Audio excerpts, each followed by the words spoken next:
नागमती बड़ी ही पतिव्रता स्त्री थी, लेकिन इसके पति में एक बहुत बड़ी कमी थी जो पर स्त्री को, दूसरे की स्त्री को ज़्यादा प्रेम करते थे, जिनका नाम था रतन सेन, जो चित्तौड़ के बसने वाले थे।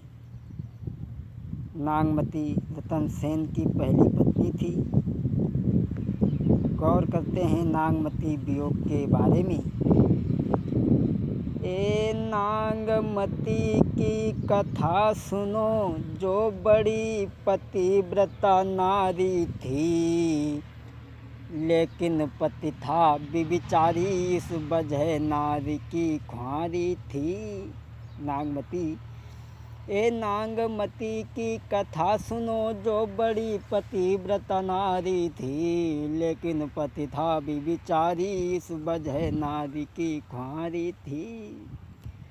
परमेश्वर से बढ़ के दिल में पति को वो नारी मानती थी। सदवा हो कर के भी विधवा बन कर के समय बिताती थी।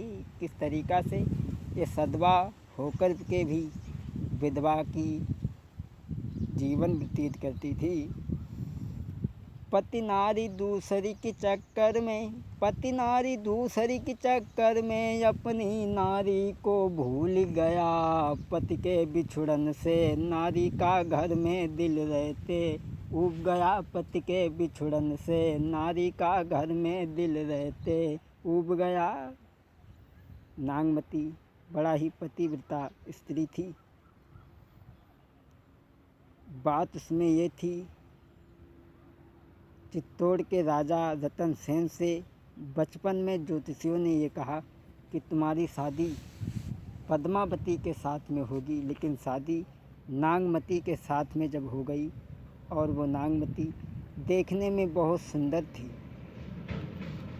अरे थी जो पतिव्रता नारी, दमके चंदा सिरे उजियारी।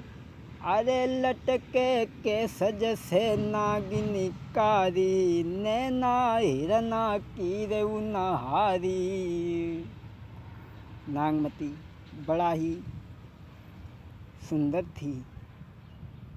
एक दिन पद्मावती का तोता उड़ कर के नागमती के पास में आ गया, तो नागमती ने ये पूछा उस तोता से कि हमें ये बताओ, हमसे भी ज़्यादा सुंदर स्त्री दुनिया में और कोई है? तो उस तोता ने कहा कि तुमसे ज़्यादा सुंदर स्त्री एक पद्मावती है। रानी ने जब ये बात सुनी तोता के मुँह से, तो सोचा ऐसा ना हो कि ये तोता हमारे पति को बता दे और हमारे पति इस स्त्री के चक्कर में पड़ जाएं और हमें भूल जाएं। तो उस तोता को नागमती ने मार डालना चाहा, लेकिन उस तोता को दासी ने बचा लिया। और वही बात राजा रतन सेन से वही बात तोता ने कह दी और कहा कि तुम्हारी स्त्री से भी ज़्यादा सुंदर स्त्री और अगर कोई है दुनिया में तो वो पद्मावती है।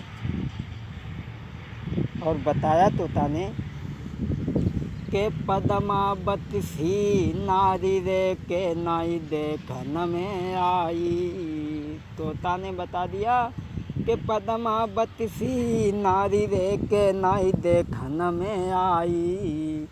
अरे सुन के इतनी बात राती भरी, तब तोता के मुँह से बड़ाई सुनी। अरे सुन के इतनी बात राती भर नींद ना आई। जब उनने तोता की ज़बान से जब बात सुनी तो रात भर राजा को नींद नहीं आई। बात वो बताने के लिए जा रहे हैं जो नागमती ने सोचा था कि ये बात कहीं हमारे पति को न तोता बता दे, उसे मार डालना चाहा, लेकिन उस तोता ने आखिर को कही दिया राजा रतन सेन से, महाराज भोर ही चलिवे को भय त्यार, औ हाथ जोड़ के नागमती तब कहे पिया भरतार। तबही पकड़ कलाई प्रीतम की के नारी बताई रही, तबही पकड़ कलाई प्रीतम की अर नारी बताई रही। राजा रतन सेन से उस तोता ने बता दिया, और जब तोता के मुँह से सुंदरता सुनी तो राजा रतन सेन सब कुछ छोड़ करके, घर बार त्याग करके पद्मावती से मिलने के लिए चले। लेकिन स्त्री ने हाथ पकड़ करके समझाया, कहा महाराज आप दूसरे की स्त्री के चक्कर में न पड़ो, आप घर में रहो, पराई स्त्री के चक्कर में न पड़ो। और समझाया नागमती ने महाराज, और के पीछे मती, और के पीछे पति, काय को मती गई बोराई, और तेगा सी पैनी धार रे के नारी पराई मानो। समझाया, अरे और के पीछे पति, काय को मती गई बोराई, गई बोराई, तेगा सी पैनी धार रे के नारी पराई मानो। तेगा सी पैनी धार के नारी पराई, दिए मरबाई, दिए मरबाई, अपनी के सिवा दूसरी पे सुख नाई, अपनी के सिवा दूसरी पे सुख नाई। नागमती ने समझाया, महाराज आप कहीं मत जाओ, आप इस घर में ही रहो, दूसरे की स्त्री के चक्कर में न पड़ो। अगर आप दूसरे पद्मावती की सुंदरता देख करके, उसकी बड़ाई सुन करके जो आप जा रहे हो, लेकिन ऊपर वाले की तरफ देखो, उसने सबको एक समान बनाया है, किसी को कम बड़ नहीं माना। और समझाया नागमती ने के रूप रंग किए अलग अलग, रंग स्वरूप में तो भेद हो सकता है, लेकिन बनाने वाले ने के रूप रंग किए अलग अलग, नायंगों में मतभेद किया, एक समान पुरुष और नारी, सबको बना कर भेज दिया, एक समान पुरुष और नारी, सबको बना कर भेज दिया।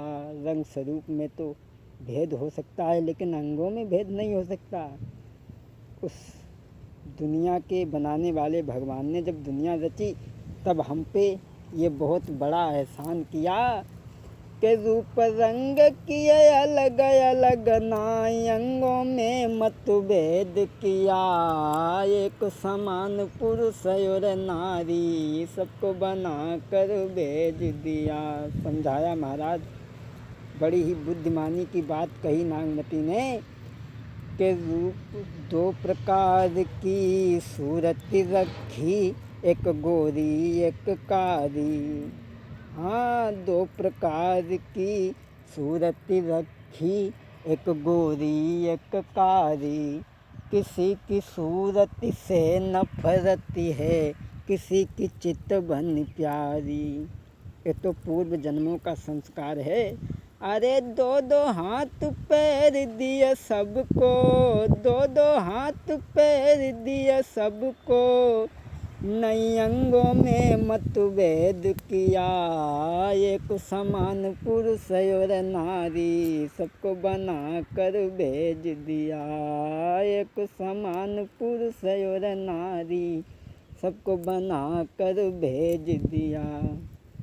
नागमती ने अपने पति को जाते देख करके समझाया, महाराज दुनिया में भगवान ने कम बड़ किसी को नहीं माना, इसलिए आप घर में रहो। बहुत समझाया, लेकिन रतन सेन नहीं माने। बोले तो सौत को डर करके कह रही है, हम जाएंगे लेकिन ज़रूर जाएंगे। उसी समय बात न मानी नारी की, भय चलिवे को तैयार, पद्मावती से मिलन को हुई गो भूत सवार। अपनी पत्नी की बात नहीं मानी, आगे बढ़े। अरे ये न मानी बात नारी की, बढ़ी गो भूप अगारी, एक न मानी बात नारी की, बढ़ी गो भूप अगारी। और पति के बारे में सोच सोच के नागमती जब हारी। उन्होंने एक बात नहीं मानी, पद्मावती से मिलने के लिए आगे बढ़ गए। और ऐसा ही नहीं, जब वो मिलने के लिए चले गए, महाराज देखे सुबह शाम वो बाट, और पति के दुख में हैरान नाई, वो खाना तक अब खाई। महाराज रात महीना सी दिखलावे, पति के दुख में बैठी पलिंगा पे, नारी रोई रही कहानी आगे समझावे। जैसी मैंने सुनी सभा में, तैसी दर्शावे नागिनी मन में घबरावे। पति के दुख में नाई नारी अब खाना तक खावे नागिनी।